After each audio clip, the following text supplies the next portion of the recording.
All right, welcome back to the Ireland Contracting Nightly Sports Call. If you need a roof, make sure you call Ireland Contracting. Everybody needs a roof. Yes, 1-800-NEW-ROOF. They're the best in the business.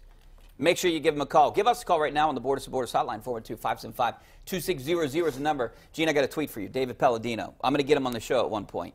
Yeah, because he's one of our regular viewers, regular tweeters. Good guy.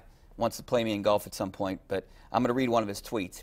He said, at what point do you realize there needs to be some consistency in coaching? Pitt football knows it with Narduzzi, so when will Pitt basketball get it? Consistent coaching helps bring recruits, and I totally 100% agree with you, David, here, but this isn't the right fit, and I think everyone can see it. I think everyone there knows it. I think Kevin Stallings knows it, and I think they just need to part ways, and this is going to be a small setback, but I think better in the future for this basketball program. Yeah, I agree with that. Okay, let's get out to the phone lines. We're going to go out to Rick out in Elizabeth. How you doing, Rick? Good, guys. Thanks for taking my call tonight. Just a hitchhike on the Kevin Stallings and Pitt situation. And I go back and to the people that are saying just because they played Notre Dame, fairly well today, that Stallings deserves, a third year. I can't buy into that philosophy simply because just a little over a week ago, this is the same team that scored only 7 points in a half of basketball. And then now, at the end of the year, there's 317 Division I schools. We were the only school that did not have a conference win. That's pretty sad. Yeah, thanks a lot, Rick. I think Ken Palm has them ranked at 236 or 237th in his ratings, which is pretty bad. I don't know, Gene. People go back and forth with this. I mean, I don't know if they would even have won 3 games, I would have been on board with them keeping them in the ACC tournament. Well, I mean, we don't go back and forth on this. We've got them fired. No, I'm saying we fired him months ago. But callers go back and forth. Frankly, I mean, he did a better job than I thought he would. I mean, I didn't think Pitt would win 5 games. They won 8 games, but they did not win a conference game. Yeah. And they lost them by an average of 20 points. That's just not being competitive. That should not be acceptable at Pitt. You want to see progress, and no one saw progress. I think that's the biggest thing. I mean, if you were losing games by 20 or 30 points at the beginning, but at the end you were losing games by 2 or 3. Well, that's a good point, Rich. I mean, Pitt was every bit as capable of playing terribly, the first week in March as they were the first week in January. Yeah. That's right. All right, back out to the phone lines. We're going to go out to John out in Somerset. How you doing, John? Hello, how are you? Good, thanks for calling. My question is the Steelers. Got it. Several years ago, they had 2 seasons, 8-8, missed the playoffs. They lost Brent Kiesel, Apollo and Hines Ward. Now, Ryan Shazier is out for the whole 2018 season, and even my friends during the divisional round, they couldn't even keep up with Jacksonville. It was like a high school game. I mean, Ben cannot even scramble for a first down. So what are the Steelers going to do despite getting rid of Todd Haley? I think they're in a good position right now, Gene. They're one of the favorites to win the Super Bowl. They're going to figure out this Le'Veon Bell situation. They got pretty much everyone coming back except for Ryan Shazier. They're going to replace him at some point. He's definitely not playing this year. He might never play again, and the Steelers have to address that at some point. But I actually think the Steelers are in a good position. Well, I mean, if the Le'Veon Bell franchise tag is as simple as what it looks like on the surface, and I'm not saying it's not, they consider him a generational back, one of the really great players in the game, and that's because they think they have a window right now to win everything.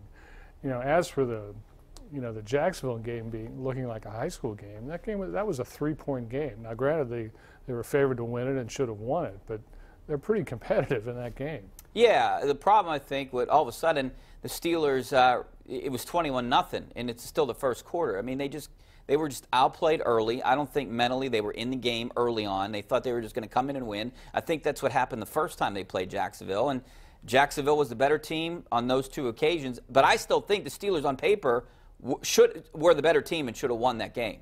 I think everyone thought that. Yeah, everyone was wrong. Yeah, everyone was wrong.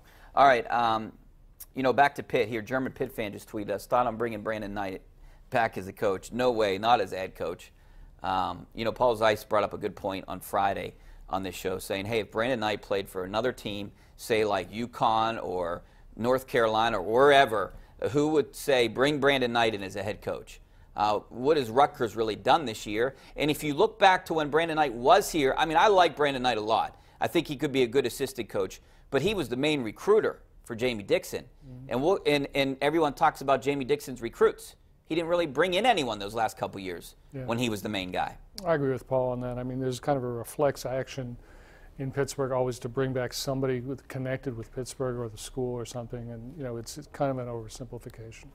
All right, back out to the phone lines. We're going to go out to Ted out in Jefferson. What's up, Ted? Hey, Richie and Gene, how are you? Good. Last evening, Paul mentioned a non-exclusive potential disposition of the Bell matter, and he was talking about getting draft picks.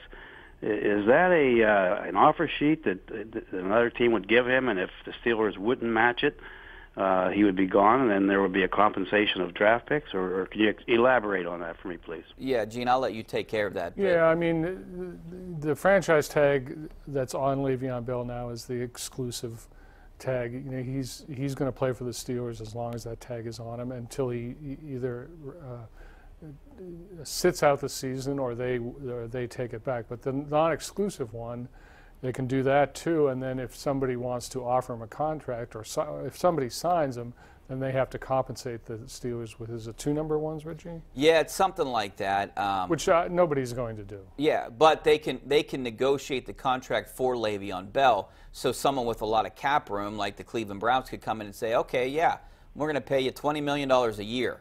And then the Steelers, in order to keep him, would have to match that. Yeah, but if they don't match it, then it'd get the 2 draft picks, right? I don't know if it's 2 draft picks. I have to look that up, but that sounds about something like that sounds right. I don't know the exact. I think that tag has changed though too. I don't know what kind of compensation they get. It sounds like we don't know what we're talking about. Yeah, we really don't know what we're talking about with that. Okay, no, thanks, just guys. kidding. But I'll look up the exact amount of draft picks you would get.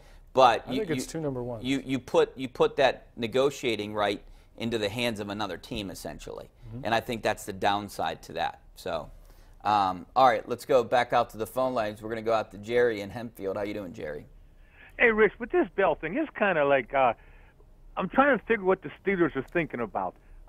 They franchise him now. That $14 million, he don't get that all at once. He gets it as the season goes on. Okay. Yeah. Now, if I'm in the room with the Steelers and I'm one of the people, I'm saying, listen, do we really want to do this? If we offered him $10 million and he don't take it, we can let him go. He don't have to sign it, and then we don't have nothing to do with him, and then we can get on with our life, okay? Or should we give him $14 million and for 1 year, and maybe we'll get something out of him? We're only going to save a couple million for 1 year, and then get rid of him the following year. It's like a two-way street on that. I mean, which way would you go on this? I think they should. I don't know what they should do with him, right now, because he's demanding stuff, and I don't like that with him. So I'll let you elaborate on it. Thanks a lot. Well, I mean, really, Jerry, they only have one option: either franchise him or let him walk, essentially, because they can't work out a long-term deal. He won't accept the 1-year deal. Whatever deals they had on the table, Le'Veon Bell turned down, obviously, and that's why they were forced to put this franchise tag on him so they can negotiate up until July 16th. Right. We've been talking about this for 2 months. It's a difficult question. It's a dilemma for the Steelers. This is what they've chosen to do. They have a pretty good track record at making these decisions. All right, well, we got to take a break. Back with more phone calls and some of your tweets coming up next. Stay right there.